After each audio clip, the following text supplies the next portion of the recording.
Hello বন্ধুরা, আজকে শিবরাত্রি, তাই শিব ঠাকুরকে দেখো এইভাবে সাজানো হয়েছে। এখানে বেলটা দেখো কি অস্বাভাবিক সুন্দর, গণেশের সুরের মতো একটা বেল। আজকে শিবরাত্রি, তাই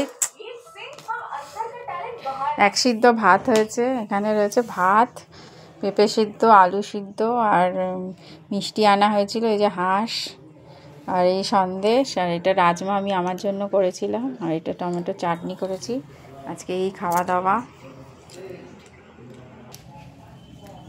এখানে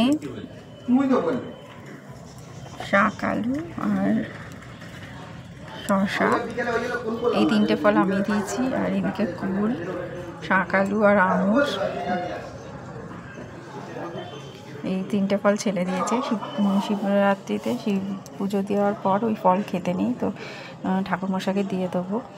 আর এই যে ফেভারিট হাঁস সন্দেশ, আর একটা এমনি নর্মাল সন্দেশ, এই দুটো সন্দেশ আমরা এনে দিয়েছিলাম ঠাকুরকে। আর অদ্ভুত, আমার এত ভালো লাগছে বেলটাকে দেখে, কি সুন্দর একটা গণেশের সুরের মতো বেল। যাই হোক, বাবার কৃপা, এই বাবাকেই এটা উৎসর্গ করে দিলাম।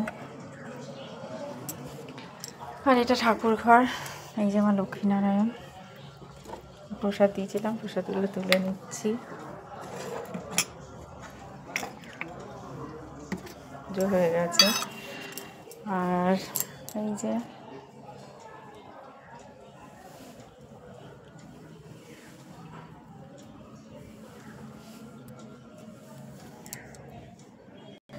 এইটা একটা স্ফটিকের শিবলিঙ্গ। এই শিবলিঙ্গটা আমার ভাই কাশ্মীর গেছিলো, ও অ্যাকচুয়ালি অমরনাথ গেছিলো, তো অমরনাথ থেকে এই শিবলিঙ্গটা এনেছিল। কি অস্বাভাবিক সুন্দর দেখো শিবলিঙ্গটা, খুবই সুন্দর, সাদা, একটা স্ফটিক শিবলিঙ্গ। আমার বিশ্বাস হয়নি, কিন্তু আমি একজনকে দেখিয়েছিলাম, ও তখন বলেছিল যে না, এটা স্ফটিকেরই শিবলিঙ্গ। জানি না কত টাকা নিয়েছিল, স্ফটিক শিবলিঙ্গের খুব দাম হয়, তো ও দুটোই এনেছিল, একটা আমার জন্য আর একটা ওর মেয়ের জন্য। আমি স্পেশালি বলেছিলাম যে আমাকে একটা এনে দিস না রে, আমার একটা ছিল, কিন্তু তা সেটা ছোট ছিল, আর সেটা জানি না কোথা থেকে কোথায় চলে গেছে, বা আমি কাউকে দিয়ে দিয়েছিলাম হয়তো, বা মনে নেই। তো তারপরে এটা আমার কাছে এসেছে। তোমাদের কার কার স্ফটিকের শিবলিঙ্গ আছে জানিও। বাজারে বেল অনেক দিনই উঠেছিল, কিন্তু শিবরাত্রি না হলে আমি বেল খাই না, বা আমার বাপের বাড়ির লোকেরা বেল খায় না। তো এখানেই দই আর বাতাসা দিয়ে ভিজিয়ে রেখেছি। আর এদিকে বেলটা দেখো, প্রায় 2 ঘন্টা আগে ভিজিয়ে রেখেছি, কিন্তু বেলটা এখনও মানে কার্বাইড দিয়ে পাকানো যে দরকচা, দেখেই বোঝা যাচ্ছে। বেলটা এখনও ভেজেও নি, তো এটাকে চটকে আজকে খাবো, বেলের শরবত। তো এখনও বেলটা মানে আদৌ ভিজবে কি ভিজবে না জানি না। আর এদিকে আমি তো নির্জলা থাকতে পারি না, তাই একটু রাজমা, সাবুর খিচুড়ি আর চাটনি আর মিষ্টিটা এখন খাবো।